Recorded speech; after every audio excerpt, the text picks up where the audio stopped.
Yo, what is going on, people? What's going on, everybody? Welcome back to another episode of the Clueless Yanks podcast. This is your boy Logan. What's up, y'all? It's Jake. What's going on? It's Sling. We are all in the same building for the first time. Yes, sir. First time ever. Episode 17. The Yanks are together, baby. Episode 17, first episode that all three of your favorite Clueless Yanks are in the same building. How y'all boys feeling about that?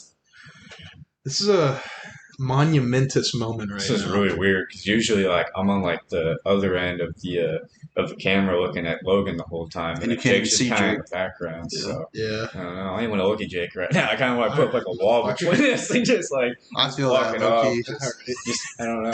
I don't want to look at losers, to be Yeah, I'll honest. just go fuck myself while I'm at it, I guess. Yeah. But no, it's definitely monumental, and I don't know. We'll see where it goes from here. Yeah, maybe we'll never do this again. Maybe not. Nice little interesting week of footy as we wrap up the season here within the next week or two in the Premier League and in the Champions League, is Europa League as well with United. But some of our weeks went pretty well. Some of our weeks went pretty bad. Yeah, I don't know who that is. But outside of footy, how'd y'all's week go? I worked on the beach twice, got burnt twice, but it's turning into a tan, so that's good. And yeah, that's kind of it. I'm trying to think of what I did this week. I got to go back to the beach finally. It's been a very long time, I guess since December, so that's cool. Why in the hell would you go to the beach in December? Or January. I was on a date, leave me alone. And then what else did I do? Oh, just looking for jobs since I have a college degree now that I'm supposed to use. I might not use it. Who gives a shit? I don't know. Yeah. Looking for a job, unemployed. That's fun. Wow, living off welfare right Living now. off welfare checks. Yes, sir, and scratch off, baby. That Biden pack. Hey, it could be. I mean, shit, you can live off of unemployment right Yeah, now. now you can. You got the $300 national check, and then you get the state unemployment too. Run Must it be up. nice. Run it to me. But we're not here to talk about that. We're here to talk about some football, talk about some soccer, talk about some footy. So let's. Wait, did you just not have a weekend, or what the hell's I going mean, on? no, I didn't really. No, I same old work, and then That work. sounds Play fun. some MLB the show. Play some MLB the show. Yeah, that's about it. Saving money. Got an internship coming up in the fall. I can't. It's kind of disappointing. Can't splurge too much this summer because I gotta save some money to help fund and facilitate that move. But yeah, so let's get into the footy. Let's get into the action. We gotta start off with Manchester City. Man City. They wrapped up their third title in 4 years. Obviously, they won 2 years ago. They won 3 years ago. They took a break last season. Liverpool got the title, but they are back again this year. This season, they wrapped it up before even playing this week. They wrapped it up due to United. They lost 2-1 to Leicester earlier in the week, and that sealed the title for Manchester City. And yeah, I mean, I don't know. They're starting to become like when you talk about greatest teams in Premier League history. I think that they've got to start, being in that conversation as much as I hate it because they've just literally they've bought it all, which is annoying. Their history is actually it runs deep, man. Yeah, back in the Same as seventh, ours. back in the Deep seventh into division. the 04s. Well, it's like you'll see the shit from thousands. 20 years ago, and it's like, oh, where's Man City? Oh, they're in the championship. That's why. But their history started 10 years ago, and they've had some really good history in those 10 years. But On the back of Zach Steffen, yes, sir. yeah, Zach Steffen obviously single-handedly winning that title for him. Our boy Zach Steffen, the first ever American to win the Premier League title. I thought maybe Tim Howard got himself a title while he was at United for a few years before moving to Everton, but I guess he was never on a team that won it, or maybe he didn't play, so he didn't get a winner's medal. But yeah, so Zach Steffen becomes the first ever American to win a Premier League title. It's pretty cool. Obviously, he probably only played in maybe 1 or 2 games the whole year. I think Ederson might have been injured once or twice. He's the new Secretary of Defense. Yeah. Secretary. That's always cool, regardless of if he was the most important player in the run or if he was just a dude that was kind of there to provide depth and play every now and then. Whenever you're the first person to do something for your country, it's always pretty cool and a big accomplishment for our boy Zach. Cheers, Zach. Cheers. Swish. Take a sip of this water real quick. Yeah. Water. But yeah, so Man City, they won the title before even playing this week. And then they did have their game this week. They played Newcastle. Did y'all catch any of that game? I did not. I Dude, think that game was pretty sick. I'm not even gonna lie. That was a back and forth game. Like City had like all of the ball in like most of the opportunities, but when Newcastle did have an opportunity, they literally scored every single time. And Newcastle was actually up 3-2 at one point in the second half, and then City came back and won 4-3. It was a really good game, really really fun game to watch as a neutral. I heard our boy Joe Wilkes. Oh, Joe Wilkes just keeps scoring. As per. That should be about $50 million now. That Newcastle should be paying us in the off season for him. If we don't get at least $50 million, I want back in the squad. That's it. Period. Fuck that. If somebody gives us like $25 million for Joe Wilkes, I'm gonna take it. We have to remember, like, he was kind of average at Arsenal.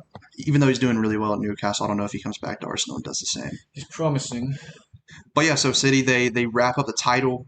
3 years out of 4 that they've won the title. I think if they go and win it next year, I don't know if a team has ever won 4 titles in 5 years. Maybe United's done it, but I don't think they have because back when United was really good, there was still teams like Arsenal that would win a title, every 3 years or so. That would kind of break that trend.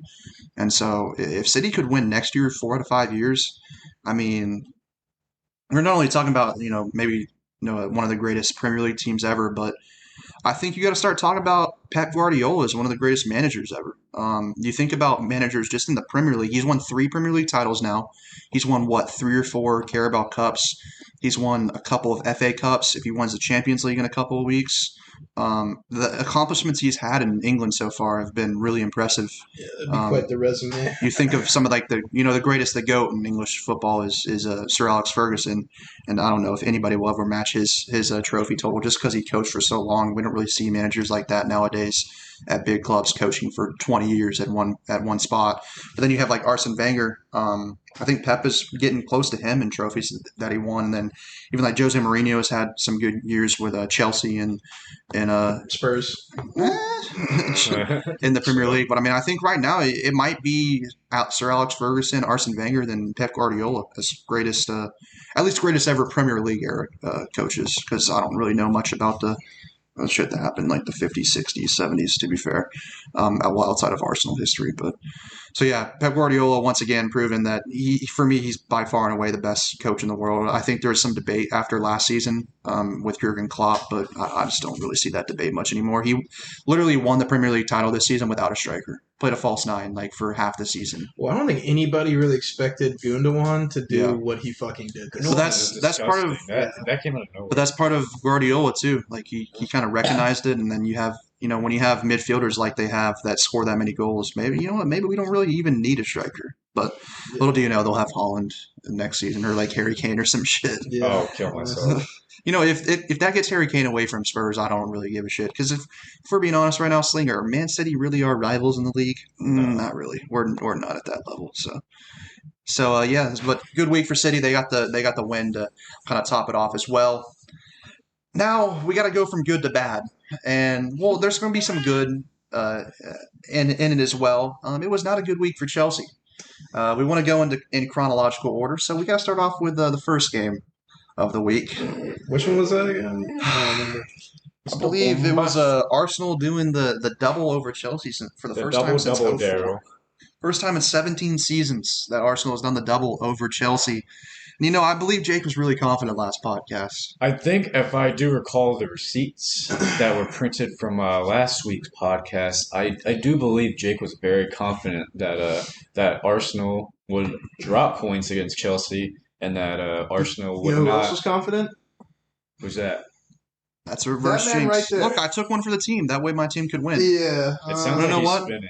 I'd love to be proven wrong in that situation. Yeah. I don't think you like to be proven wrong in that situation, though, because it doesn't really benefit you at all. No. How are you feeling about how did you feel about that game? I feel like I'm gonna be honest. I feel like it was undeserved. I feel like if anything, it should have ended 0-0. I mean, then don't pass the ball almost into your. Yeah. Oh no. Trust me. We're gonna get to that. But Just use your error. I mean, y'all literally had 5 shots total, 2 on target. Yes, sir. The one being Emil Smith-Rowe. Let's go. His shot off of a Jorginho pass to assist, with the assist being Kepa. But It was yeah. looking a good save by Kepa, for being honest. No, yeah, I Very know good. it was, That's but very what? Oh, let me talk about that real quick because I think like a lot of people just immediately assume that it's Jorginho's fault because he just passed it back towards the goal without even you could see he never put his head up to see where the goalie was. But is a part of that on Kepa as well? Like maybe not being in the right position because I don't know. Maybe Well, I mean, I feel like I he's guess it just kind of being an outlet for him. yeah, it probably depends. Like maybe that's where he's supposed to be. I mean, I don't know. I mean, if you're I'm not playing, if on the you're training playing out ground of with the back Tuchel. like that, like, and you want to use the keeper as like an outlet, I feel like you both should be on the same page before you turn around and make a pass like that.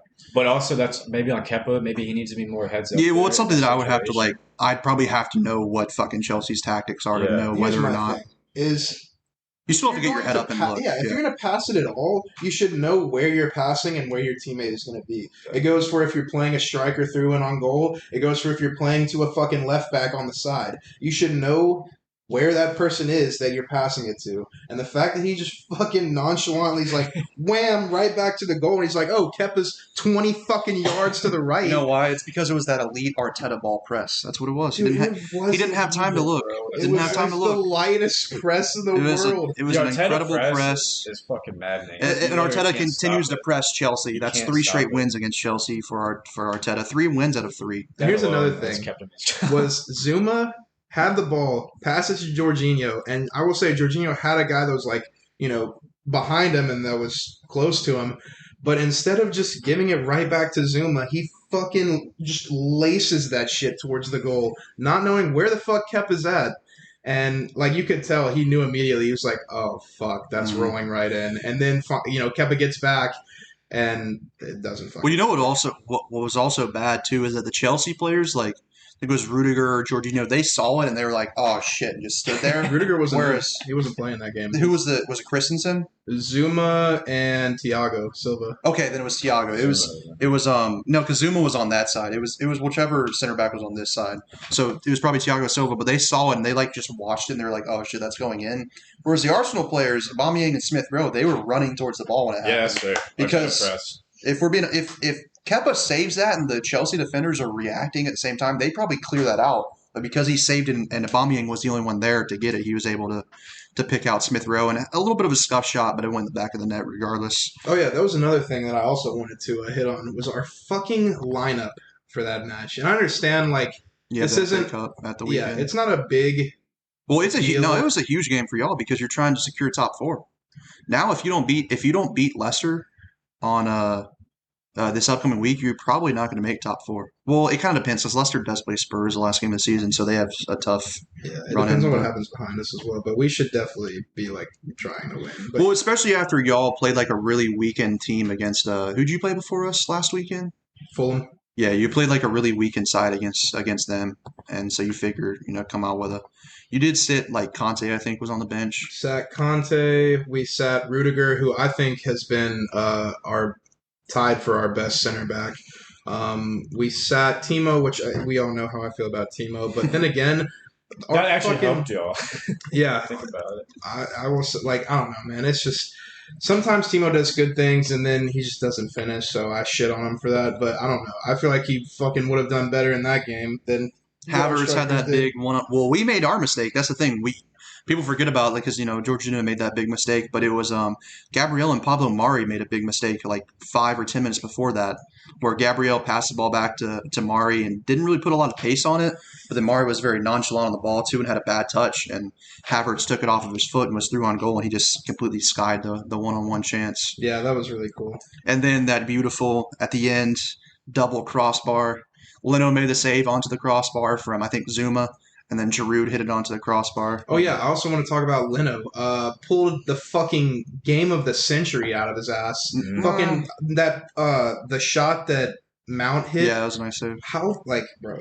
Leno is a really good shot stopper. It's just every now and then he makes retarded ass mistakes that make no sense, but he from a reflexes standpoint, there's not many better goalkeepers around than him. He has He'll like elite he'll have reflexes. these like mental lapses Yeah, sometimes, and but it makes you think like, holy shit, what like is he doing? how is he on a wage? But besides that, he's a really good And then goalkeeper. he'll make Sports Center top 10 saves like here and there, and you're Yeah. like, holy shit, this is like he's a world class keeper. Yeah, I mean, well, for being honest, since he's been at Arsenal, he's really only had like one bad run of form, and that was like last month for like a month or Oh my two, god, he was so and bad. where he like let the ball go through his legs against Everton, and then he had like a couple other instances where like it's not really a mistake, but you should be doing better there. But outside of that, he's been really solid for us. So, but it looks like he's getting back into form. Oh yeah, that and also we had Kepa in goal, so I feel like we lose every game that we have Kepa in goal. I know it wasn't his fault per se. Like I put it more on Jorginho, but still, I going into a game with Kepa in goal, I worry. Yeah, so Arsenal got a nice little W there. Doesn't really mean much for us, but hey, if we can ruin Chelsea's season, I'm all for that. To be honest with you, but then like you said, speaking of Kepa, you'd think okay, maybe he's starting Kepa against Arsenal because he's going to start Mendy in the final against Leicester City. But let's he did not. Let's get into that final. Yeah, I want to go ahead and talk about it a little bit. Dude. The lineup was just ass. Yes, fucking having like from a neutral standpoint, it was just terrible watching. I understand what they were trying to do. We're having Reece James as that third center back on the right to stop Vardy's runs because our center backs aren't known for. Yeah, but at the same time, like Azpilicueta, he's not slow. Like he's not like real fast, but he's not a slow because he's a converted right back. That's what he used to be. So it's not like he's slow, and he's used to playing that position. He's really good at it. And Reece James has been really good as a right wing back for the last couple of months. So I was just interested. I guess, like you said, I can understand like the rationale behind it. But it's like, dude, why are you messing with it if it's been working for a while? Yeah, I don't know, man. It's the lineup was fucked, and then this whole fucking cup keeper shit that like some teams do, where it's like, yeah, this is the keeper going with in this cup. I fucking hate that shit. Go with the guy that you think is going to give you the best chance to win. Especially in those big games. Mindy. Yeah, especially in those big games because, like at United, you have – it looks like Henderson's now the number one, but then you have De Gea as the backup. If De Gea is your cup goalkeeper, then okay, sure. There's, like, no difference between the two of them. They're both really good goalkeepers. But like you said, at Chelsea where it's Mendy and then Kepa, there's a pretty big difference. If you want to play Kepa, the games leading up to the final – sure, but when it comes to the final, put Mendy back in between the sticks. It's the same thing Arsenal has done in the past. A couple of years ago in the Europa League, Leno was our starter and Czech was our cup goalkeeper, and he obviously played all the games leading up into it, and then he played in the final. I don't know if it would have made much of a difference the final that year against Chelsea, but we lost, and it's like, dude, play your best goalkeeper. But then again, it kind of benefits us from a men's national team standpoint because Pep stuck with Stefan, but then again, you won't see Stefan playing the Champions League final. That's for damn sure. Yeah, and then so you want to go, okay, we're gonna play your cup players that led up to that final game. Then why did you play Timo up top instead of Tammy? Yeah, instead of Tammy, which he wasn't even on the. Yeah, he wasn't even on the bench. Yeah. He wasn't in the lineup. Seems like Tuchel does not like that man at all. He hasn't really shown me much that would change my mind. But like, if you're gonna go with this cup standard, where like we're gonna play with the players that got us there, he should have been in the lineup. So you're kind of holding this double standard to the whole cup position shit. But then, yeah, we had Reece James, Thiago Silva, and Rudiger at the back, which I like. And then you have Azpilicueta and Alonso on those kind of. Actually, no, that's. My bad.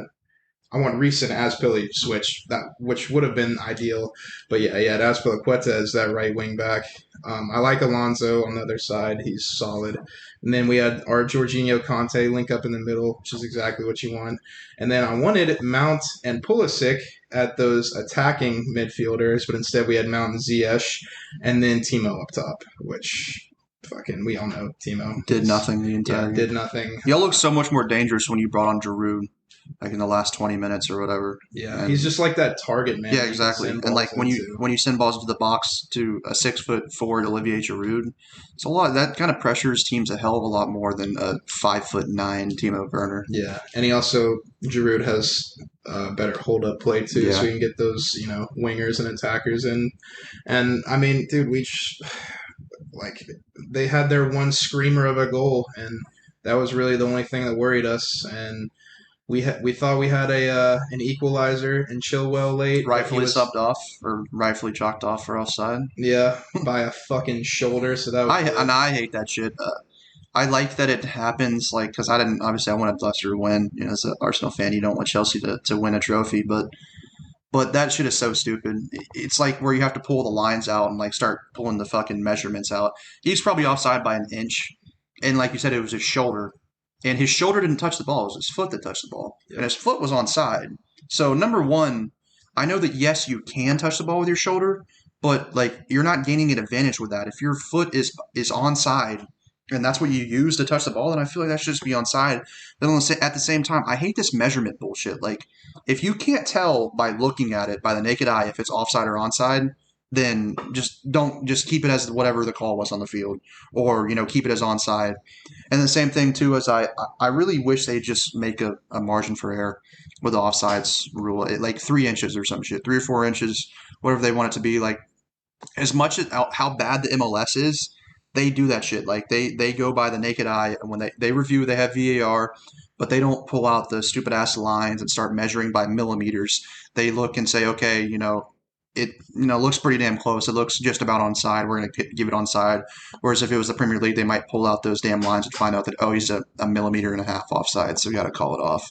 Like, what actual advantage does that give a player if they're offside by literally a hair? Like, I think that's stupid. Yeah. But And then in that game, Schmeichel also pulled out like that two save, insane that saves. save off of was it Mount that had the shot? Yeah. Dude, that was one of the best saves I've seen this season. Yeah. That was an unreal save. You talk about, like, showing up in big moments. That was a hell of a save. Schmeichel the hero. Yeah. You know how many shots on target Leicester City had? 1. Yep. The one they scored. Yep. I don't get it, man. Like, that's whatever. Masterclass by Brendan Rodgers. That club. Oh, and then we were going to talk about this later, but since we're already kind of on the topic with Chelsea, I think we need to talk about Christian Poolsick for a little bit, because we've kind of had this talk before on the podcast where, like, we're a little worried about Tuchel not playing him, but at that time Pulisic really hadn't done much. He had been injured, so he didn't really have much time to prove himself, which is like, okay, we'll give him chances to prove himself. And Tuchel finally did. He started proving himself for the last month or two. Is a big reason why Chelsea is in the Champions League final, and has helped, as a reason why Chelsea's in the top 4 as well, recently with some goal contributions. And then in back-to-back really big games, he comes off the bench. He came off the bench against Real Madrid, which, okay, looking back on it, you'd say that was the right decision because Chelsea went through. But I think hindsight is stupid. And then obviously you could look back on it this week and say it was obviously the wrong decision, because when he came on, he was actively, grabbing the ball and trying to spin off of defenders and take on a guy and make something happen. Whereas I was watching that game, and it didn't seem like anyone was doing that before. Dude, nobody on the team does Pulisic. that. Yeah. Like, I think Mount will do it every now and then, but Mount's kind of like one of those guys that he just likes to play in space. He can't really do it in those tight spaces like Pulisic. And Mount doesn't have the pace that Yeah. Pulisic has, which helps out a lot when you're trying to do that. It's like at this point, I'm starting to become like, I'm actually starting to get worried, and I'm starting to get to that point where if Pulisic doesn't start the Champions League final, obviously barring like some kind of injury or anything, let's pray that it doesn't happen. If he doesn't start the Champions League final, and I see like Ziyech or Timo, or I guess Timo, it doesn't really count because they kind of don't play the same position. But if I see like Ziyech starting over him in the Champions League final, dude, get that motherfucker out of Chelsea in the offseason, because I don't understand. The last two months or so, Pulisic, the only person, well, there's 2 people that you could argue have been playing just as good as him, if not better, and that's Mount and Conte. And Conte doesn't even play in the same position, so it doesn't affect him. And obviously, Mount kind of plays similar position. They kind of play that dual 10 spot, but you have to have 2 of them. And, Havertz has kind of been playing forward more as like a striker. Yeah. And so really who Pulisic is competing against is Ziyech. And Ziyech, he scored like a nice goal. What was it, against Fulham? Or was the game before that? Or was that against City? Roma? Against City, that's right. He scored a nice goal against City, cool. But like, what has he really done besides that? Has he been doing more than Pulisic? The answer is no. And he did also score that one against Real Madrid too. He scored against Real Madrid? Yeah. What was it, like the late goal? It was like the one that was behind him, and he just had to like put it on target. Or was that? Oh, that was no, that was the FA Cup semifinal against City. So did he score twice against City? Yeah. Scored against them in the league and in the Yeah. semifinals. I guess maybe that's why he rewarded him. But like from an Ziyech was terrible in that game. I watched it from like a neutral standpoint. And it's not me trying to be biased because I want to see the American player playing. But I watched Chelsea, and from an Arsenal fan, when we play Chelsea, I'm worried about Mount, I'm worried about Conte, and I'm worried about Poolsick. And honestly, oddly enough, I'm like a little bit worried about Ferner just because of like his pace. Just kind of makes me nervous, like running it behind. But Ziyech does not worry me. Havertz doesn't really worry me, although he has been playing better recently. And it's like I continue to see those guys play over Poolsick, and it's just I don't know how you feel. You probably feel pretty similar. I don't know if you want him to leave Chelsea because that's your team, but So where I'm at is like I want Pulisic to start as many games as possible, but I also feel like Tuchel is doing that for longevity with Pulisic because if you play him a lot, it's like and he doesn't get hurt, then that's ideally what you want. But as soon as he does get hurt, it's like well, then you're back to square one, and it's like you don't know how long you can start him and how play him for 90 minutes, 90 minutes, 90 minutes, and how far you can push him until he has another injury again. Yeah, so like if he keeps getting injured, then you're definitely gonna have to get rid of him. That's not what you want to do. So like, I understand. I could see him maybe doing that to keep him healthy for years to come because he is important. But it's just hard to see him coming off the bench in games that we have to win. And yeah, that's the thing for me because like. I saw the argument that people were saying, "Oh, he just played back-to-back 90 minutes before that game." And okay, that's fair. Maybe you don't want to play him 90 minutes, three games in 1 week for a full 90 minutes, back-to-back-to-back. But the FA Cup final was the biggest game out of those 3 games, and so you'd think you'd want if he's really in your best 11, you'd think you'd want him to play in that game. So rest him against Arsenal or rest him against Fulham when y'all played them before that. And then that way he's healthy for that. So that's why. I have seen that argument, and that's what I'm thinking. I'm hoping that's the case, and that's why I said like if I'll see what happens with the Champions League final. But if that man starts on the bench in the Champions League final, then I don't know. I don't really fuck with Tuchel, to be honest with you. Like the way that he just starts the German guys over and over again. He's done it everywhere. Like I said last podcast, obviously he's going to do it at Dortmund. There's a bunch of German players at those German clubs. But at PSG, he started Draxler and Kerr all the time. They barely Kerr doesn't play at all anymore for PSG, and Draxler plays off the bench every now and then. And yet they were consistent starters for him. So I think he might have a little bit of a German bias. He's fucking right. It's like, should we tell him that Pulisic, should we tell him that he has like some German relatives or some shit, and he has like a German passport, and he'll start starting every single game. But yeah, I just wanted to touch on that real quick.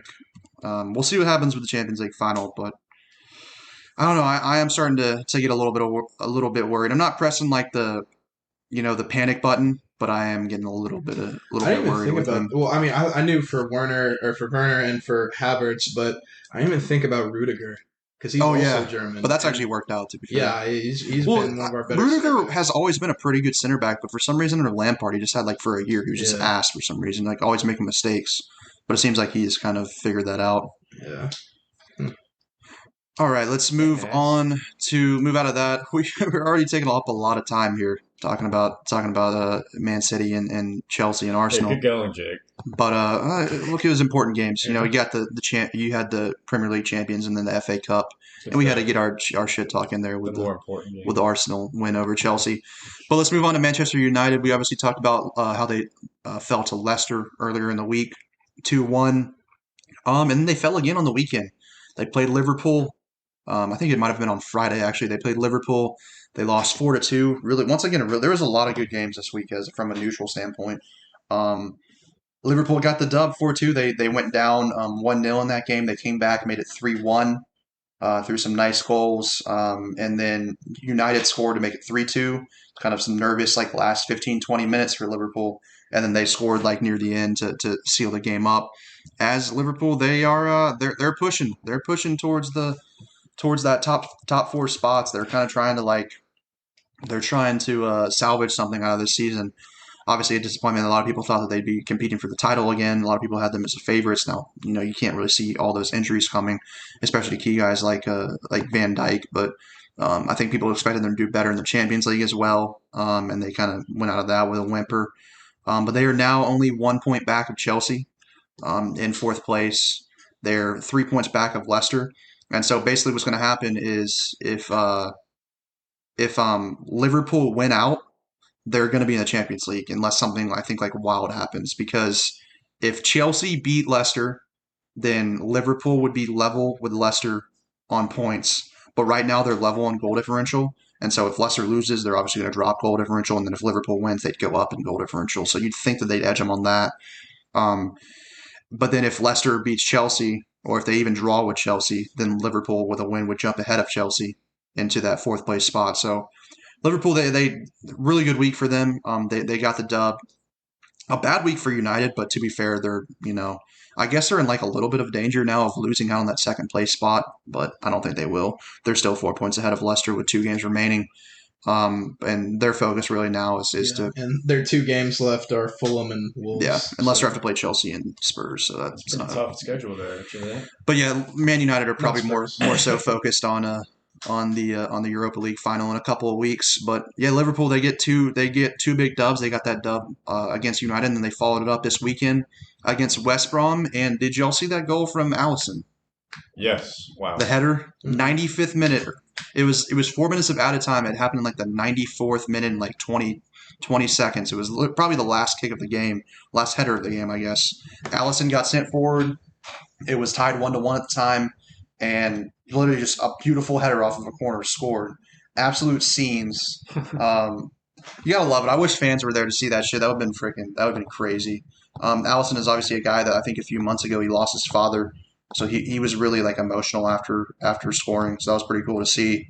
But that's a huge goal. I mean, that's one of the biggest goals this season in the Premier League because, like I said, I think Liverpool have some pretty easy games the last couple games of the season. Yep. And so, if they win out, there's like a very, very high chance they're going to be in the Champions League next year. And so you look back on this season for them, and it is as disappointing as it has been to have a goal like that scored by your goalie is pretty cool. It was a fucking bullet header too. It was really nice. Yeah. I mean, it kind of sucks because they were facing a relegation side in West Brom, so it's like, oh, okay, they beat West Brom. But I mean, West Brom have been like weirdly playing good though recently. Yeah, they had us on the ropes last week. Big Sam before the game said he wanted to ruin Liverpool's season. Dude, he's such a douchebag. Sam, I am fucking trying to spit all over these top fucking clubs, the Big Six, and then his shitty ass relegation side keeps getting fucked by everyone. Except us. Yeah, I mean, beating West Brom isn't for everyone, It's for Liverpool. It's for Arsenal. It's for the actual big clubs. Yeah, it's for the actual Big Six, not the pretenders. Ninth place. The pretenders like Chelsea. Hey, we might be in 8th place here soon. Like we're right on Everton's heels. We're right on Everton's heels. What is that? I think Arteta's 4 or 5 against Chelsea. Something like that. Because is he 5 or 4? He's whatever. We don't need to get into that. But as a manager, 100%. That was off topic. But yeah, Liverpool with 2 big wins. They are on pace for Champions League, a very, very late backdoor Champions League spot after a strong end of the season for them, after how absolutely pitiful they looked for a couple of months there. Fuck are you laughing? Backdoor. What? Jesus. I'm sorry, I forgot we had a 12-year-old in this podcast. All right, let's move on to, we got to talk about them. They're not really relevant anymore. It gets boring talking about them, to be honest. Spurs, they got a 2-0 victory over the weekend. They beat Wolves. Wolves they've just really struggled this season scoring goals without Raul Jimenez and obviously Diogo Jota. After y'all murdered him. Yeah, after David Luiz just destroyed him. But after, as well as Diogo Jota moving to Liverpool, that's like a bunch of their goals from last season are now drying out. And they've kind of struggled. Didn't watch that game, saw the highlights though. Pretty dominant performance by Spurs. They had most of the ball. They had a lot more shots, and they got the 2-0 victory in the end. They are, pretty much just trying to secure that Europa League spot. They have, I think they finished the season off with, I think they play somebody in the midweek this week. I think it's a pretty easy game, but then they do finish up the season playing Leicester City. But they're in a pretty good spot to secure up a Europa League spot. They don't really have any chance at top 4 unless, Chelsea and Liverpool just lose both of their last 2 games, which is not going to happen. So, but a win is a win. Good win for Spurs. They're finishing off the season kind of strong. They sort of falter in there for a little while. They sacked Jose. And the results didn't pick up immediately. They actually had a couple of still not so great results after sacking Jose, but they've gotten a few wins recently. I think they've had a pretty easy schedule to the last few weeks. And yeah, 2-0 victory for Spurs. Nothing really much else to say about that. Yeah. Nothing else to say but fuck Spurs. Yep, fuck them. Fuck Spurs. All right, Sling, do you want to give us our picks update after those weeks of results? So, here's our score update as it pertains to now. It is 11-8 with Jake still in the lead, somehow hanging on by a thread. He got lucky that we forgot to pick the FA Cup because we know that he would have picked that wrong. Ooh. Yeah, and we would have picked Leicester because we're just geniuses. I think I would have picked 1-0, to be honest, too. So really it's 11-10-10. It feels good being in first place by, a marginal lead. Like I said, I was the first ever to win. I was the first to win twice. And so I'd just like to let y'all get a victory. A small victory this week for Jake, who had to deal with the hurt of 2 losses. Yeah, at least I won some. Got to cheer him up a little bit during the middle of the week. So some consolation there for Jake. But yeah, we're not done yet. As we move into our last 12 games this week. 12 Premier League games to pick this week. So this could it's a lot of movement. And then really the week after that is just we'll have the Europa League and Champions League final to pick, and then our picks are done for the year or for the season because we might pick some of the U.S. men's national team games because we're obviously going to go over that and preview them, but we're not going to count that as our monthly Olympics picks this summer? Yes, we should just pick they're like the U23. No, not the games. I'm talking about random events at the Olympics. Come on, fuck that. There is something to pick. There is the Nations League though, and the Euros and the Gold Cup that we could pick, but bro, I don't know who's going to fucking win between Serbia and Northern Ireland. Northern Ireland, obviously. I don't even know if those teams actually made the Euros. To be honest with you, I think Northern Ireland actually might have, or was it the Republic of Ireland? One of those two made it. But yeah, we're not going to pick those games because we don't really know anything about those teams. So, but 11-8. But we do have 12 games to pick this week, and then 2 games a week after that. So 14 more games to go to decide who gets the picks W for the week of May. Some controversial picks in there from this past week. I was the only one to pick Arsenal as the winner in the Arsenal-Chelsea game. Yeah, I took one for the team. I reversed. There are 2 Arsenal fans in this room. There are 2 Arsenal fans on this pod. Like I said, and only one Gooner picked them to win. I reverse jinxed it. I took one for the team. Some things are bigger than winning. What it smells like in here? Horse shit. I don't give a shit. It was an Arsenal win. Because you didn't turn the fan on in the bathroom after you fucking dropped the juice. After you're in there freaking grunting and shit, you're like, ugh, ugh. Hey, you gotta do what you gotta do. Sometimes you gotta fucking... Jake fucking picked in one. I don't know if we need to share that with Jake, he sounded like DMX and he was like, oh. R.I.P. R.I.P. Rest in power. All right, let's move on to the U.S. men's national team rundown. Got to take a break from the Big Six before we jump back into the preview for this upcoming week. Yeah. And it was a pretty good week for our Nats abroad. Yeah, better buckle the fuck up because we got a lot of shit to go over. What is wrong with you? God. See, I told you we can't be doing this anymore. This is our first time all together, and this man doesn't know how to handle it. Doesn't know how to fucking act. But yeah, our Nats abroad took a break last week from winning trophies, but don't worry, they're back with a bang this week. We obviously already talked about Zach Steffen winning the PL, but elsewhere in Germany, Gio Reyna won his first piece of silverware as a professional, coming off the bench for Dortmund in a 4-1 drubbing of RB Leipzig in the DFB Pokal final. Yeah, unfortunately, Tyler Adams hurt his back a couple of weeks ago, so he's been out for Leipzig, and so he hasn't been playing for them. That's why it wasn't even close. Exactly. If there's no way they're scoring 4 goals if the best defensive midfielder in the world, aka Tyler Adams, is playing. But yeah, so Gio came into the game in the 70th minute. Kind of a letdown because he's been playing good for Dortmund recently, and I was hoping to get the start, but he didn't. Nonetheless, he got the W. Saw him celebrating there with all the other younger Dortmund boys, Holland and Jude Bellingham and Rainier, their center forward from Brazil. And it looked like a good time. Not the first silverware for him, but not the last. I'm sure he'll win many more, whether it's with Dortmund or somebody else. And then he's going to win many with the U.S. men's national team as well. AKA the World Fuck. But let's hope that Tyler Adams is good by the beginning of this upcoming month when the Nations League starts. Yeah, it's not easy to. It's only got a couple of weeks to get your back blown out. So. That's just extremely sus. That's really sus. All right, but yeah, to the south of Germany, Brennan Aronson and RB Salzburg wrapped up the Austrian league title on Wednesday. Yeah. I mean, straightforward. I mean, Salzburg, that's like, I don't even know what to compare it to. Like, Salzburg steak. That's like Bayern in the Bundesliga. That's kind of like what Salzburg are. Farmers League. And the two Farmers Leagues. Yeah. It's kind of what Salzburg are in the Austrian League. They got that Red Bull. I don't know how much longer Aronson will be at RB Salzburg. They're always kind of like a feeder club. I bet you we'll see him. Honestly, I wouldn't be surprised at all if he follows his fellow American and his American coach, Jesse Marsch, over to RB Leipzig, whether it's this upcoming season or the year after that. But he's been playing really, really well for Salzburg. This looks like yeah, pretty much. Well, it's the New York Red Bulls and Red Bull Salzburg and Red Bull Leipzig. They're all three kind of intertwined. That's why Tyler Adams, he went to Leipzig from New York Red Bulls. That's what's up.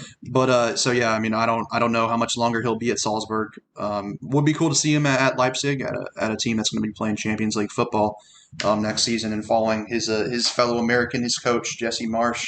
But I obviously don't watch the Austrian league at all.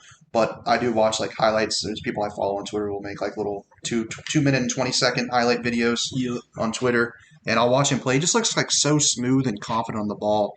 He's playing really, really good right now, and I think he's like the perfect kind of player for the U.S. men's national team to bring off the bench in like the 60th or 70th minute and just terrorize defenses. Super sub.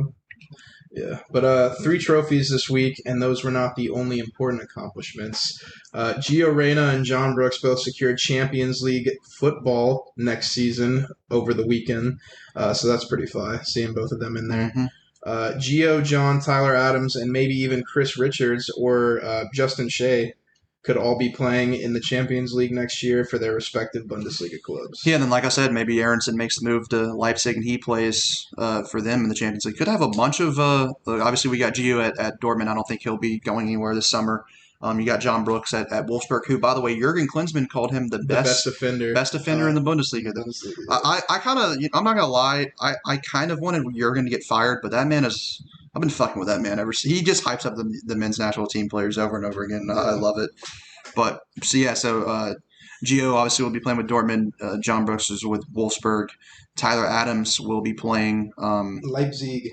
Will be playing with Leipzig. Richards obviously on loan right now at Hoffenheim, but his loan does run out at the end of the season. So will he go back to Bayern or will he? Because Hoffenheim really like him, so there is a chance that Hoffenheim might try and buy him. And then Justin Shea, who's just over the past like month or so just skyrocketed in his value at the club. Bayern really, really like him. So which we need to bag that man. Yeah. He needs to become an American. If he goes to and plays for Germany, I'm going to be very, very upset. Yeah, very, very upset. And also, by the way, it's on the dock here. We just go ahead and talk about it because we're on the topic. But our guy Matthew Hoppe, he finally got back on the score sheet this weekend with a goal and an assist over Frank in a 4-3 win for Schalke, which is incredible that they fucking nonetheless won but scored 4 goals. Like that's mind blowing. Mm-hmm. But they beat Frankfurt, and because they did that, that was kept them out. That was who Wolfsburg and Dortmund were battling with. And so I remember Dortmund like a month ago. It might have not even been a month ago. It might have been less. They were like 8 points behind Frankfurt. And they're in like 6th place for a while. And I remember saying on this podcast, I was like, they kind of look like they're dusted. But Frankfurt have like lost multiple games recently. They've kind of choked, to be honest with you. And then Dortmund has just like won every single game. They've done their job. So shout out to our boy Matthew Hoppe for helping out his fellow Americans. And maybe Hoppe can. I want to see him at the Gold Cup this summer.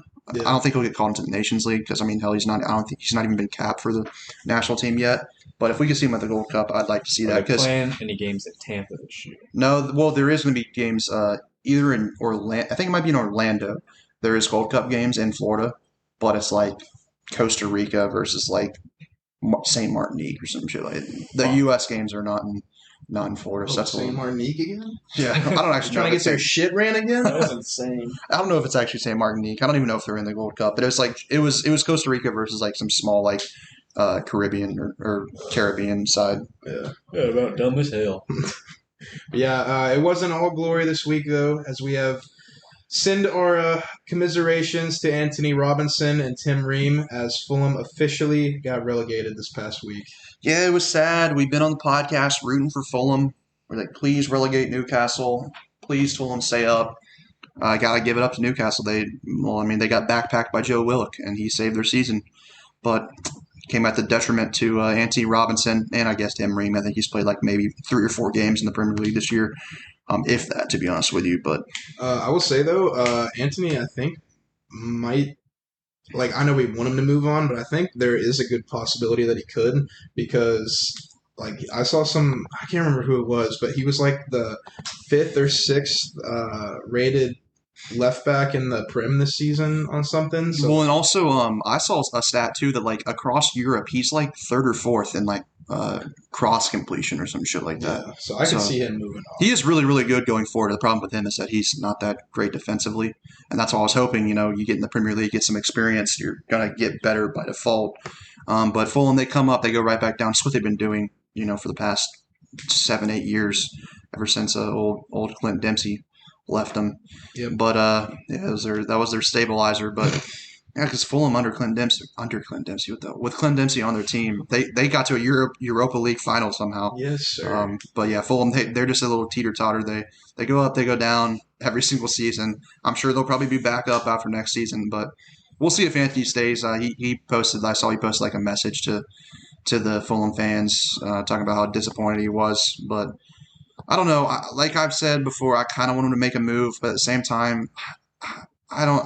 Having some stability is nice as a young player, but like I watch the championship every now and then. The quality of football in championship is not that great. Although they do in the championship pretty well as defend, so I guess he still could get better as a defender in the championship. So we'll see where he goes from there. I don't think it's like a necessity that he has to move on to some other top flight league just because he is supposed to be the starting left back. It's kind of like a sense of entitlement that now for our weakest position on the national team probably is left back, and that our weakest position has to be a player playing in like a top 5 league. That's like it's kind of unreal that we're like at that stage already. Yeah. But because just 5 years ago, it's like, oh, he's one of the best players on one of the best teams in the championship.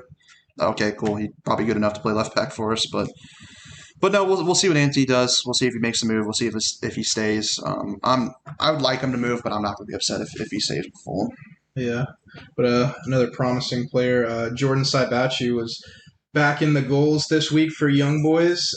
He now has 19 goal contributions this season, but what's more impressive is his non-penalty goal rate of 0.7 per match.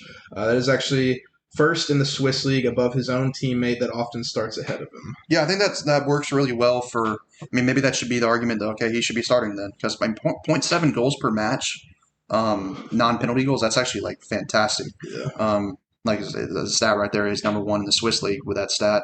But maybe you'd say like, okay, you should be starting them. But at the same time, I think his backup role at his club could bode well for the national team too, because he's not going to start over Josh Sargent. I hate saying his name. Mm-hmm. He's not going to start over Daryl DK either, in my opinion. So he's going to, if he plays in big games for the national team, he's going to be off the bench. And hey, if he's been really effective off the bench for Young Boys, so if he could translate that over into the men's national team, that could be really, really helpful for us. Yeah, and like we were saying before, Matthew Hoppe finally got back on the score sheet over the weekend with a goal and assist and a wild 4-3 win for Schalke over Frankfurt. So that's a dub. Let's go. He actually has, which it's really sad, that now pushes him to 6 goals in the season. In the Bundesliga season, that's more than double. Or that's double the guy in second place for Schalke. Their next best goal scorer has 3 fucking goals. Holy shit. They're pitiful. That's terrible. But yeah, and then tough week ahead for another one of our strikers in Germany. And this is how you gotta say it. Josh Sargent. You gotta slow it down. You gotta sound like a fucking idiot. But and Werder Bremen lost again over the weekend and currently sit in a playoff spot with 1 game remaining in the Bundesliga season. Depending on the results next week, they could climb out of it. stay in it or even get relegated outright with a loss and other results going against them. Yeah, I believe they're on 31 points. There's a team ahead of them on 32 points, and there's a team below them on 30 points. Yeah. But the team below them on 30 points is playing like a shitty team the last week. Werder Bremen are playing like, I want to say they're playing like Frankfurt or somebody like halfway decent. And then the team above them is playing a pretty shitty team too. So, Sargent could be going down, or at the very least, it looks like he probably will be playing. He actually could be playing old Julian Green, who is his team is trying to get promoted into the Bundesliga, because that's how it works. It's different from English or from English football. It's the top team that's trying to get promoted plays the bottom team from the Bundesliga. That's kind of cool. I like that too. Yeah. You can actually tell, okay, who really deserves it more. I'm pretty sure the team that's already in the Bundesliga wins it most of the time, but yeah, he could be facing off against Julian Green. We'll see how that goes. But if Werder Bremen, I want Sargent to leave regardless, because Bremen are very similar to Schalke, whereas they just don't create chances. They're not a fun team to watch by any means. They actually sacked their manager after that loss this past weekend, which is like really weird timing. Let's sack him with one game to go. I guess they're just hoping they get that like new manager bounce for one game. And you would have finished the season? Go fuck yourself. Yeah. Get the fuck out. But yeah, so even if they do stay up, I want him to leave just because maybe they'll get a new manager and that plays a lot better football. So if they do stay up, and they get a manager that plays the right kind of football, I wouldn't be against him staying at Werder Bremen. But if they go down, he has to leave.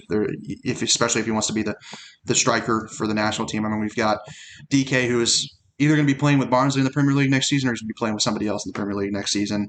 You got Hoppy, who will more than likely make a move away from Schalke. Sabachu is playing for Young Boys. He's going to be playing in Europa League football. If you're Sargent playing in the 2 Bundesliga, I mean, that might be your spot. You might no longer be the starter going into the 2022 World Cup and then World Cup qualifiers this upcoming season. So hopefully he gets a move away if they're relegated. But hopefully he can help them survive at the the same time. Yeah. But yeah, let's get into some promotion playoffs talk. Yes. I actually just finished watching DK. Finished watching Daryl DK. Unfortunately for him, wasn't able to get on the goals today. Barnsley had a pretty big loss. They played their home leg. It was nice seeing the fans back in the stadium. Obviously that starts back up in the Premier League this week. They're going to have 2 games where fans will be back in the stadium. But they had them back in the stadium for which, by the way, too, that was the scenes watching the Leicester fans celebrate. That was beautiful. I liked our fans showing up. Your fans were ass. All I could hear the entire game was just Leicester fans cheering and singing and shit. That was awesome. Yeah. Foxes, fabulous foxes. I don't think that's what they do. I think I heard that verbatim. But yeah, DK and Barnsley unfortunately lost 1-0, and it was in their home leg, so that's not very good for them. They not only lose their home leg, which they really need to win, but if they would have just drawn like 0-0, it's like, okay, you didn't give them an away goal, but they lost and gave them an away goal. That's tough. Not looking very good for them. They had some opportunities. Swansea's goalkeeper was he was unreal. Not only just making save after save, but a fresh cut, bro. Oh, God. His name was Woodman. He had a fresh. Hey, he can have whatever cut he wants if he wants to play like that. He came off his line multiple times as a sweeper keeper, taking balls off strikers' foots. Just taking balls off strikers, But so yeah, Swansea got the 1-0 victory, which would be cool if like Jordan Morris was playing for them, but obviously he's tore his ACL, and then Ariola lasted like a month and a half before getting shit back to the MLS. Yeah. So Barnsley looking a pretty tough spot. I want them to go up just because of DK. I want to see him score some big goals and go up into the Premier League. But like we said, I mean, I'm about 95% sure DK is going to be playing in the Premier League next season regardless. So it's not really the end of the world for Barnsley. But I kind of have like a little bit of fandom for Barnsley just because of DK being there. And I like their fans. They're always hyping up DK. So I appreciate that. Let's switch it over to the positive. Yeah, the game before that, Cameron Carter-Vickers in Bournemouth. They played against Brentford. That was their home leg as well in Bournemouth. Bournemouth obviously were in the Premier League for a little while. They got relegated last year, and they're trying to move their way back up. Carter-Vickers started at center back, had a pretty nice little game, kept a clean sheet. Bournemouth scored. They won 1-0. Did the job in the home leg. You get the win. You don't give them an away goal. So now if you go to Brentford next week and score 1 goal, they've got to score 3. Or if you just go there and keep a clean sheet or draw, you're going to go through. So, they're in a really good spot. So hopefully they can make it to that championship playoff final at Wembley. And we're hoping that Barnsley can turn it around. It's not looking great right now, but maybe they can turn it around. It'd be nice to see at least one of those. Honestly, if we could choose, maybe it would be better for Carter Vickers to get promoted because, like we said, we already He's know. probably not going anywhere else. He's probably not going to go anywhere else. Yeah. And I think Bournemouth really like him. So I think even if they do get promoted, I don't know if they buy new players and replace him. I think he still might be one of their center backs. But like I said, DK is probably going to be in the Premier League regardless. So it is what it is. But I like watching promotion playoffs. They're pretty intense and interesting. The football they play though it's very interesting, especially Barnsley. They just kick the ball forward and they're like they just hope and pray. Aggressive out there. Like there were some bodies flying, like in the box. Dudes were shoving. Championship football is not for the weak of the heart. Yeah. All right, yeah, we got to talk about Nick Tatuguy. I believe that's how you pronounce his name. A very promising youngster for the U.S. men's national team just a few years ago. I remember he wasn't up there with Poolsick and McKinney, but like he was like one step below them as like, this is a kid you got to watch. He's in Schalke's system. I don't know if he ever got a debut for Schalke. I think he might have actually gotten one at some point. Maybe he did, maybe he didn't. But he's still a young kid. I think he's only like 20, 21 years old. Unfortunately, though, the last couple of years he's been battling injuries. And that injury, one of the injuries at least, was a back injury. And he has had to officially retire from football, which is really disappointing, especially at a young age with a kid that had a lot of promise, a kid that had a lot of potential. And yeah, so thoughts go out to him. I know it's tough to retire from the game you love, and especially not on your own terms when you have to retire because of something that you really can't control. So that's really tough for him, especially at that young of an age. Yeah, too. I mean, you're an American at the time Schalke. I mean, Schalke is still a very big club in the Bundesliga, even though they're going down. But especially at that time, they're one of the bigger clubs in Germany, and you're a teenage American kid playing at a massive European football club. And then now 3-4 years later, your career is over because of an injury. That's just really tough. And so our thoughts and prayers go out to him. I don't know, maybe I'm sure he probably has some kind of future in football, whether it's coaching or some kind of player development role or whatever. But we hope that he can recover from this, at least from like a mental standpoint. And so yeah, it's disappointing, and our thoughts and prayers go out to him. Yeah, that's our U.S. talk. Now, to get away from that somber talk, let's get right into our Sling Speaks segment. Oh, wow. What you got for us this week? Sent it over to me this week. Yes, That's different. sir. All right. So let's get serious for a second, everyone. Oh, shit. Okay, I thought we were... So, All right. I want to talk to everyone about something that rocked our world a little over a year ago. That was 20 years. No, shut up. Okay. All right. It's called COVID. Oh, shit. And, it took away a lot of our normal lives and us going out in public, going to restaurants, hanging out with friends, seeing loved ones. But the thing I think it took away from us that hurt the most was sports. I mean, probably dead people. That's kind of bad too. Who gives a fuck? Okay. Listen. Yeah, I agree. Listen. Sports, baby. Listen. Let's go. Listen. Our loved ones dying is probably like kind of bad. Fuck Listen. that. Listen. Bring me my sports. You know what I meant. Listen. This past week in the world of Premier League soccer, we saw some fans back in the stadium, live action, incredible scenes, getting hyped for their team, scoring goals, winning matches, and it was a lot of fun to see. And just as like a call to all the liberal states out there, let the fans back in the stands. It's time for this to happen. Bro, speaking of liberal states, though, which Massachusetts is one of them, I'm a Red Sox fan, I got a notification a few hours ago that Fenway is going to full capacity, I think, May 29th. So, oh, turn me up. shit. It's happening. We're bringing fans Obviously, back to the Biden stands. ended the mask shit, and then places can open back up full time. So it's a beautiful thing seeing you almost forget about how because when it's just been the normal for so long, it's like, okay, it's cool seeing them celebrate, but it's like just what happens. But when you go a year and a half without seeing fans like going crazy over shit in stadiums, you appreciate it that much more when you see it again. Yeah, because it's the equivalent, at least for me, a Premier League football match is like a rivalry in college football. Yeah, that's intense. When I talk to people that don't really know anything about like American sports and shit, Like, you don't compare Premier League to like NFL and shit. You compare it to college football. At least like in the South, that's what it is. Like the fandom and crazy shit. That's kind of the equivalent over here. Like how crazy fans are. I mean, people are live or die Yeah. like fans when it comes to college football, especially if if you have a promising team, it's like you are all in, and if you lose, it's basically the end of your season. By the way, President Fuchs, I know you're listening to this podcast. Who the fuck? President? Who the fuck is Fuchs? The University of Florida's president, you better open up the swamp to be 100% capacity this season. That's all I'm going to say. FSU's opened themselves up. Oh, shit. Georgia's opened up 100% capacity. Alabama 100% capacity. LSU 100% capacity. What are we waiting on? What are we waiting on? I don't know. If we have to go to LSU, actually, I think if we have to go to LSU and play them in 100,000, but Alabama comes to us and only has to play us with 40,000 fans, I'm gonna be fucking pissed. So open that shit up. Logan's pissed if you didn't. Open that shit up. Yeah, you fook face. You're fucking over your own team if you're not giving us the home field advantage that other teams are gonna be able to get. So open up. 100% capacity. We need fans back. We need fans back driving on teams, cheering, going crazy when some shit happens.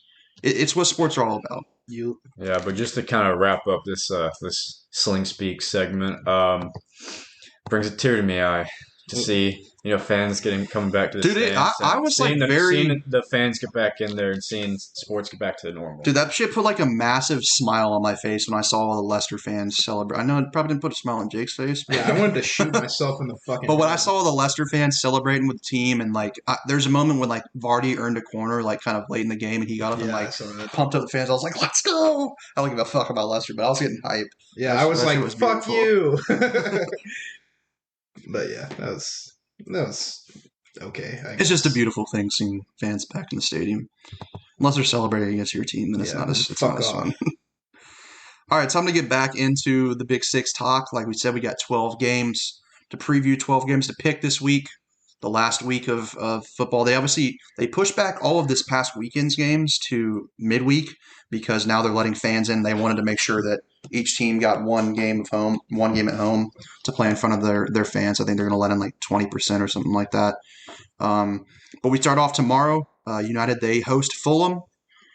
I mean, there's not much to talk about this game. I'm just going to go ahead and give my prediction. I don't think United continue their slide. I think that they're going to get a nice little 2-0 victory against Fulham. That's Fulham. actually, that's also what I was going to pick.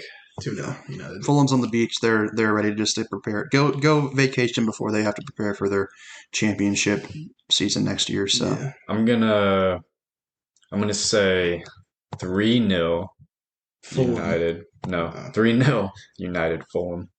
3-0 United. You could have just said 3-0 United. 3-0 United. I don't know why I thought 3-0 United Fulham. Fulham. Bet on it. All right, let's move on to Manchester City, the champions. They travel to the beach. They travel to face Brighton of Albion. I believe that's also tomorrow. I don't know. A part of me wants to say like maybe Brighton will make this interesting because of the fact that City have already won the league. So how focused are they necessarily going to be?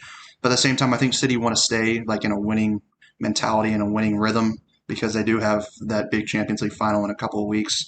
So I think they're going to keep up the intensity. They might not be as intense as they have been, but I think that they'll still get the W. I'm going to go for a 2-1 City win. I'm going to go 2-0 again for City. Again. Because I had my first pick was 2-0. Yeah. I'm going to go 1-0 City. I think the Seagulls keep it a little close. But I think City will get the dub. 1-0 though. All right. Yeah. Let's move on to a very, very big game. A very big game. Chelsea's season could go from being obviously it was very bad under Lampard to very, very good under Tuchel. You're in a Champions League final. You're in an FA Cup final. You're like third place in the league to complete dog shit again. Lose the FA Cup final, drop out of top four, lose the Champions League final. Yeah, if that happens, just know I might not be living. I might not be breathing anymore. How are you feeling going into this game? Because y'all need to. You really need to win. You can't really lose. I mean, you definitely can't lose, but even a draw wouldn't. Because if we're being I mean, maybe the draw will be all right because Leicester do play Spurs the last game, and maybe Spurs can do us a solid. But I don't know if you want to count on Spurs. I don't want to have to count on somebody else controlling our fate. Yeah. So for me, this is a must win. Yeah. And even though they did just beat us, they had one fucking masterclass laser on target against us. And they'll have another one. And that was all they did. And we fucking, I don't know, dude. I think that was a shitty Poolsick game. better fucking start. So I'm going to say. I'm saying we come out for revenge and we win. I'm going to say 1-0. 1-0. Yep. Spicy. Sling, what you got? You going against Chelsea again? Yeah, let's hear it. Who you got? Who you talking about? Yeah, I'm gonna say Leicester get the double this week. You're a coward. Let's go. And I'm gonna say Leicester 1-0 again over Chelsea. 1-0 to the Foxes. The fabulous Foxes. It's literally not going to happen. You see, I'm saying neither of that happened. I'm gonna go for a draw. I'm gonna go for a nice little 1-1 draw. Coward. Not I like the this. We got not one. the result that Chelsea need. It would be a pretty good result for Leicester, to be honest. Yeah, I mean, I feel like Chelsea are going to come out knowing that they need to win, but I feel like they're also going to play with a little bit of, I don't know, dude. If someone could tell me right now that Poolsick is going to start, I might say Chelsea wins, but because I just feel like he's a big game player and he can be that guy that provides that moment of magic to give Chelsea the W. But Chelsea, to me, I think Arteta might have broken Tuchel. Follow your heart. I think Arteta, at the very least, might have shown teams that, hey, when you play Chelsea, literally just fucking defend because they can't break teams down. All you gotta do is just sit back and defend and hit them on the counter. It's exactly what Leicester did in the FA Cup final. I think they come and they do the exact same thing again. And yeah, I mean, I'm gonna go with a safe. I'm gonna go for a 1-1 draw. I'm sticking with that draw. I like this. Cowards, all of you. Disagreed. All right, so moving over to another team in London, moving over in North London, the smallest team in North London. We are going to pick the Spurs and Aston Villa game. Spurs host Aston Villa at the Tottenham Hotspur Stadium, which, by the way, my Miami Dolphins are playing in that stadium this upcoming season, so that's interesting. I don't know how I feel about that. Shut the fuck up. That will be the biggest team to play in that stadium, though. So, but they host Aston Villa. They're looking to wrap up a Europa League spot. I'm pretty sure they can just about wrap it up. Because theoretically Everton could pass them on goal differential if Everton won out and Spurs only won one and then lost the other. But Spurs are 19 goals clear of Everton in goal differential right now. So I don't think they're gonna close that gape. That gape. Whoa! Whoa! I don't think they're going to close that gap. Yeah, I mean, I think Spurs get the win. Villa have not been good ever since Jack Grealish went down. I don't know when that man is coming back because I'm pretty sure he wants to play in the Euros, and I think he will, but he hasn't played for Villa at all. It's you're so immature. That gaping gap. I think Spurs get the W. I'm gonna go for. I'm gonna go for a 2-0 victory. I also want to say 2-0, but I'm going to say 1-0. You picking against Spurs again? Oh, yeah, 1-0 Spurs. My bad. Well, I figured. Fucking hell. I kind of want to. Ballsy. Sling just can't pick. He always has to pick against the team he hates. I'm going to pick a draw. I'm going to say 1-1. 1-1 draw. Yeah. Let's move over to the biggest club in North London, the biggest club in London in general. Arsenal, they travel to another London club. They travel to Crystal Palace, who are also bigger than Spurs. Probably the second biggest club. Let me respect West Ham.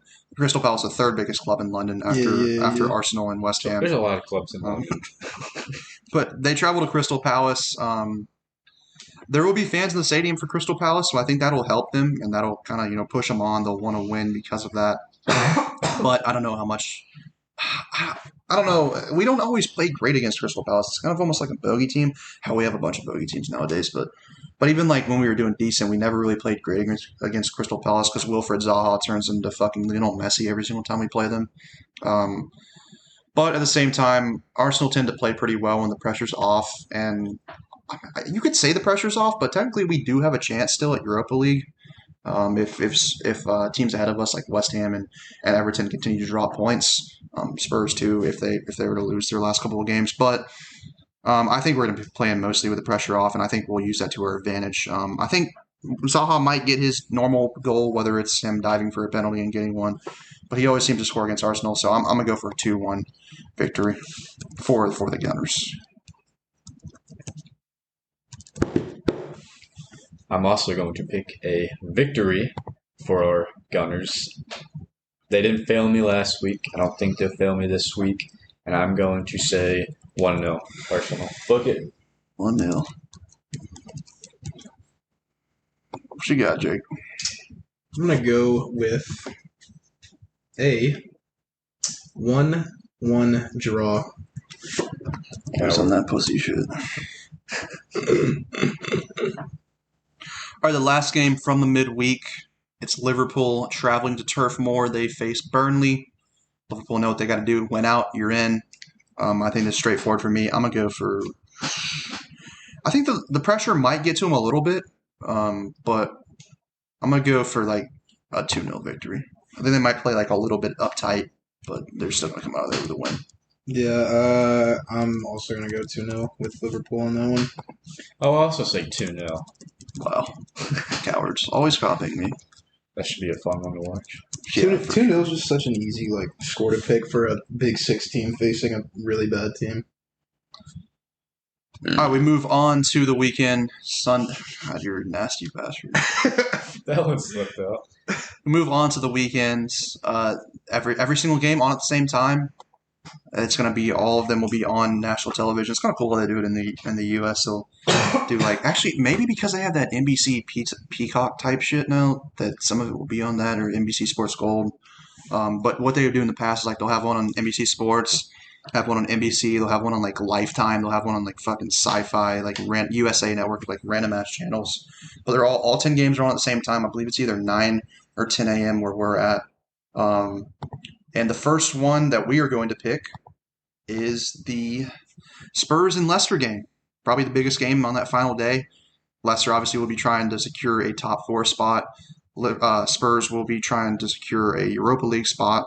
They might actually have it secured by then, depending on how results go around them. But yeah, pretty big game. Leicester are at home. I've seen this in the past. Spurs tend to lose in the last game of the year for some reason, and I think they're going to lose again. I'm gonna go for a nice little 1-0 Leicester victory. I'm gonna one up you on that one, and I'm gonna go with a 2-1 Leicester victory. I'm gonna one down you. I'm gonna go 2-0 Leicester City. My fabulous Foxes. We all picking against Spurs because fuck them boys. Spurs. Fuck Spurs. What you talking about? What you talking about? All right, moving on to United versus Wolves. Pretty much a meaningless game. Wolves are going to finish 11th, 12th, 13th, 14th, somewhere around there. And United 15. Are probably going to win, are going to finish second. But they do want to keep momentum going into that Europa League final, which will be a week from that day or somewhere around there. And so I'm going to give United the win. I'm going to say they run out of there. I'm going to go 2-0 again. I'm just picking 2-0 over and over again. Yeah, I'm going to go... United 3-0. I'm going to go United 1-0. All right. Simple as. Simple as, simple as, simple D. Simple as. All right. Arsenal, they host Brighton on the last day of the season at the Emirates. The fans will be back. It'll be a beautiful thing. I'm interested in seeing what the atmosphere will be like. Will they be upset because it's not been a great season? Or are they going to be back just to support the team as your first time back in the stadium for a while? Is there going to be some protest over Kroenke? Is there going to be maybe some protest over Arteta? Please. I really hope there's at least something done about Kroenke that they chant "fuck you, bastard, get out of our club" or some shit. Fuck you, you greedy bastards, get out of our club. But yeah, I mean, I don't know how the atmosphere is going to be in that stadium, and I think that could affect players. But and at the same time too, every single year we play Brighton, either the last game of the season. Or within the last 3 games of the season, we always drop points, whether we lose or if we just draw or some shit. So I'm not feeling particularly confident about this, but I'm not going to pick against Arsenal. We always seem to win that last game of the year, so I am going to give us I'm going to give us 2-1 victory. I'm gonna say it's gonna be a pretty close game all throughout, but I think the Gunners will clip the Seagulls' wings this week, and I think Arsenal will win 1-0. What you got, Jake? You finna hate again? I don't know. Brighton's a different story. They just It's seem weird to be because the most unlucky club exactly in the because fucking Premier League. we looked at that like they do that expected goals shit, the XG, but they have the XP, the expected points, and Brighton literally should be like in the top 6 right now based on their expected points this year, like based off of their expected like chances and shit like that. So if you look at like what they've actually done on the field and not just by the score lines, they've actually been pretty good this season, and yet they were in a relegation fight for months until finally kind of climbing out of that a few weeks ago. I really badly want to pick a 1-1 draw, but I don't think that's going to happen. I think y'all win 1-0. What to the Arsenal 1-0. To the Arsenal 1-0. To the Arsenal 1-0. All right, Chelsea, they face Aston Villa. Will this be a game that they win and they're in, or will it be a game that they got to win and hope that something happens around them as well? I don't know. We'll have to see. But either way, they're going to be in a position where they have to win. And so facing Aston Villa without Jack Grealish, even though it's at Aston Villa, although maybe Jack Grealish will be back by then. I keep thinking he's going to be back sometime soon. And the rumor is that he will be back for the Euros. So you'd think he'd want to at least play a Premier League game or two before going to that. So maybe he will be back. But either way, I think Chelsea will probably get the victory here. I'm gonna go for I'm gonna go 3-1. I think that the game is open. It's last game of the season. I kind of always forget about that too. Last game of the season, teams tend to like try and actually play football instead of just sitting back and parking the bus. So I think it'll be an open game. I think Chelsea win 3-1. I feel confident about this game. I think we win it 2-0. I'll go 2-0 Chelsea as well. Oh my god, I'm about to drop Holy that. He shit. picked Chelsea to win a game. No fucking He way. picked Chelsea to win a game. This will be the one I picked. That they lose. God, I fucking hope not. City wrap up their Premier League season with a guard of honor at home against Everton. I hope they can do us a solid. We're kind of chasing Everton, even if it means we get 8th place. I mean, I think 7th place should get us the Europa League, but if we just get 8th place and finish above Everton, I'd rather finish 8th than 9th. So maybe they can do us a solid, beat Everton. I think they will. I'm going to go for a 2-1 City victory. I'm going to go 2-0 City. This man Jake has picked 2-0 like 18 times. There's only been 12 games.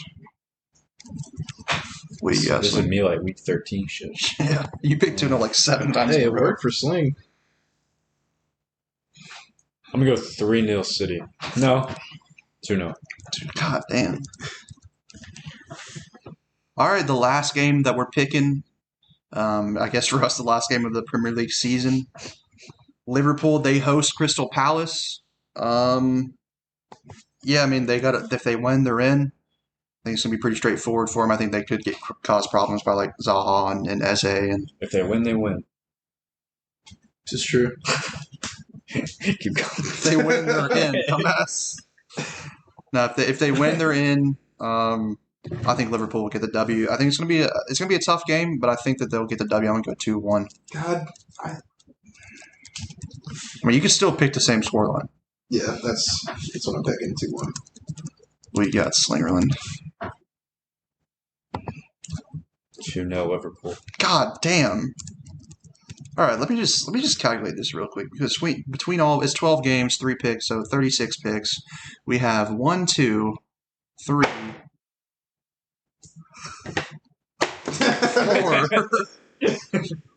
4, 5, 6, 7, 8, 9, 10, 11, 12, 13, 14.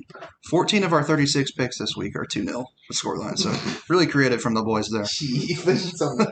Our last week of Premier League picks, like we said, we'll only have 2 picks after that for the Europa League and Champions League finals.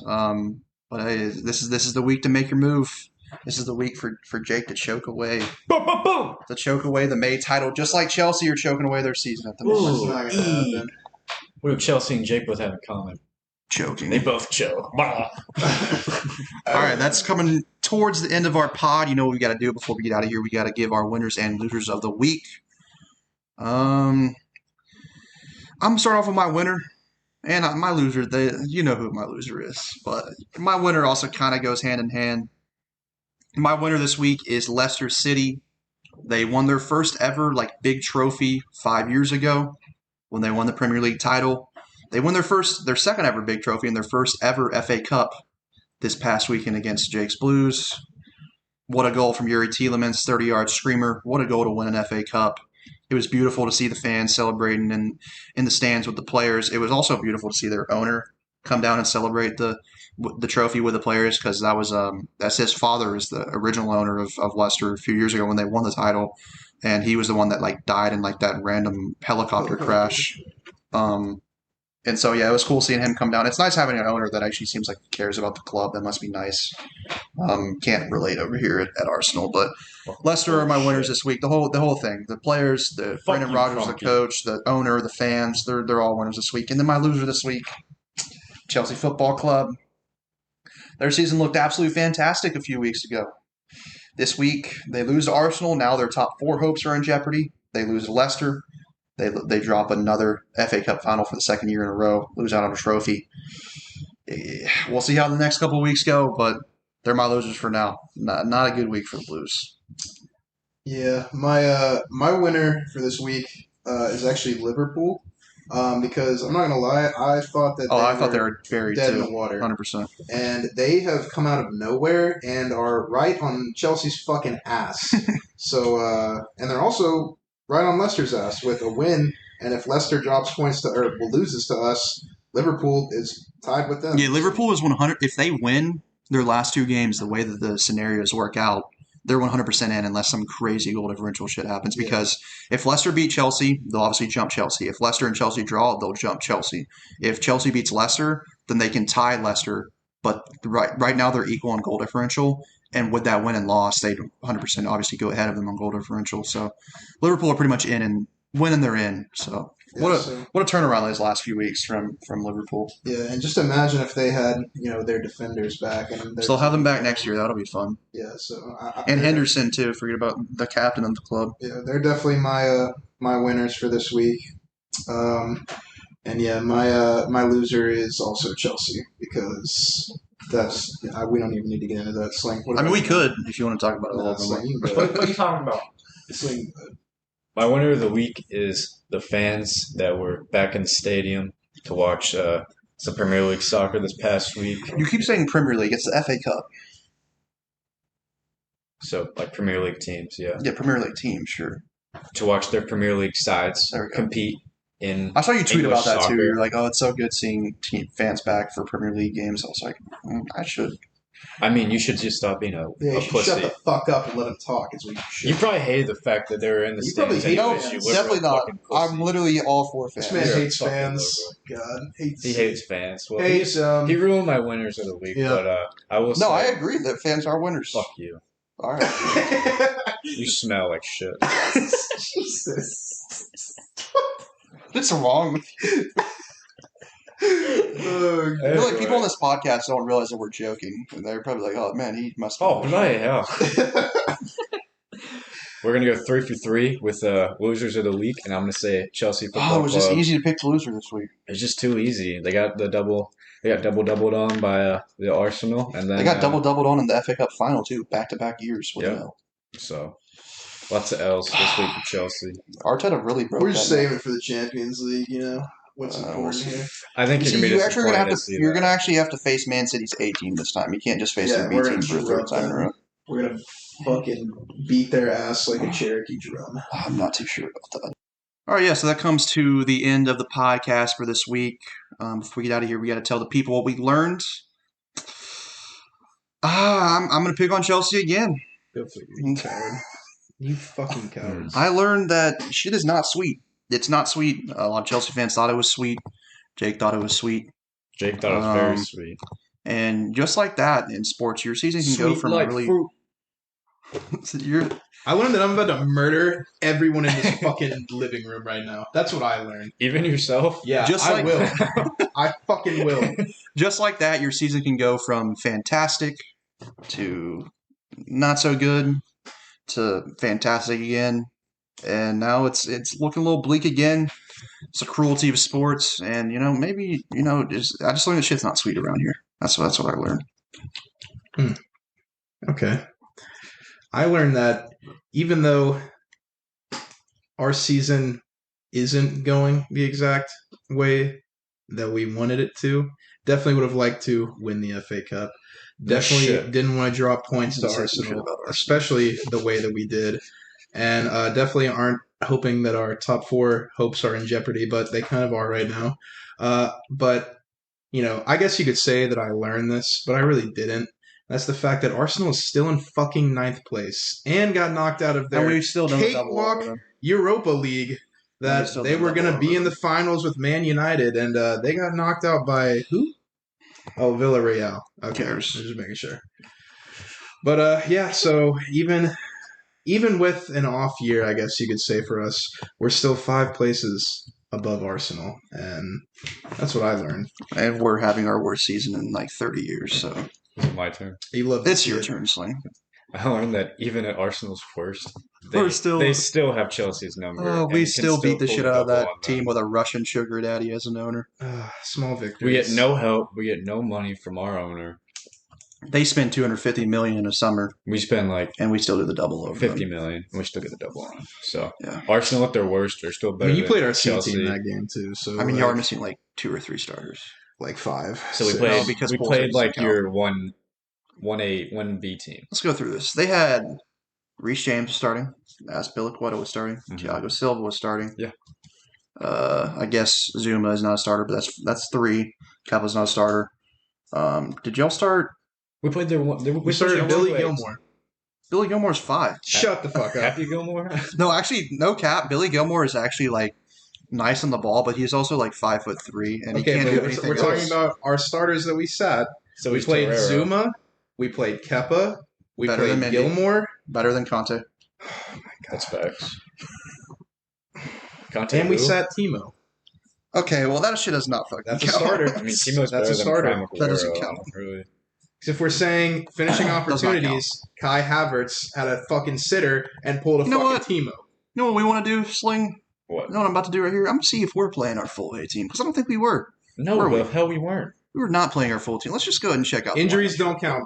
Oh, yes, they do. No, 'cause Oh, yes, our they do. players that we sat Oh, weren't injured. yes, they do. Our players that we It sat doesn't weren't matter. injured. It doesn't matter for an A and B team. Nope. So, We're talking about best of El Nini, not a starter. Hell no. Rob Holding, well, one of these 3 is not a starter because normally it's David Luiz. Mari's not a starter. Mari's not a starter. And then it really would Tierney be... wasn't even a full health. It would be Saka up top, and then okay, well we were down 2 starters, maybe 3, and y'all are down 1, 2, 3. Because Timo does not count. Timo doesn't count. Timo has literally been a starter in almost every fucking game. Havertz is better than him. So you want to classify him as a starter now after you're talking about how shit he's been all season? Havertz is better than Timo. Is he a starter? Okay, Lacazette's a starter then too. He didn't start that game. Yeah. Because Aubameyang plays out wide a lot. So okay, yeah. We need to Okay. wrap up this fucking pod. This is pointless. But if he's not starter quality, then why are you making a case for him? Bottom line is Arsenal did the double over Chelsea, Yeah. even in our worst season, like since '95 or some shit like that. And yeah, that's all I got to say about it. Jake's trying to spin. It's whatever. He's got the spins. I mean, right that's now. Hill's biggest achievement this season. So, Case of the spins down pat. Our biggest achievement was over y'all. So you know what? I don't really give a shit. The FA Cup. I mean, that was last season. So. Yeah, true. Yep. No. All right, let's wrap this up. We've been on here for a little while. We had a lot to talk about this week, obviously, but we're kind of dragging it out unnecessarily. Appreciate everyone that tuned in. Obviously, always shout out to our concurrent viewers, our guys that came back again, guys and gals that came back again this week. Appreciate you guys for tuning in again. Shout out to all of our new listeners. If you're new and you like what you heard, give us a follow on all the kinds of platforms. Give us a rating down below if you listen on Apple. Give us a 5-star rating, please. We'd really appreciate it. You can follow us on social media. We're on Twitter, TikTok, YouTube, all Clueless Yanks. Look us up. You'll find us. And yeah, appreciate everyone for tuning in. We'll be back next week. Same day, same time. Monday evening releases here in the States. Very early morning releases on Tuesday over in Europe and your other areas. And yeah, we will catch you all next week. Adios. Sayonara. Take it easy, everyone.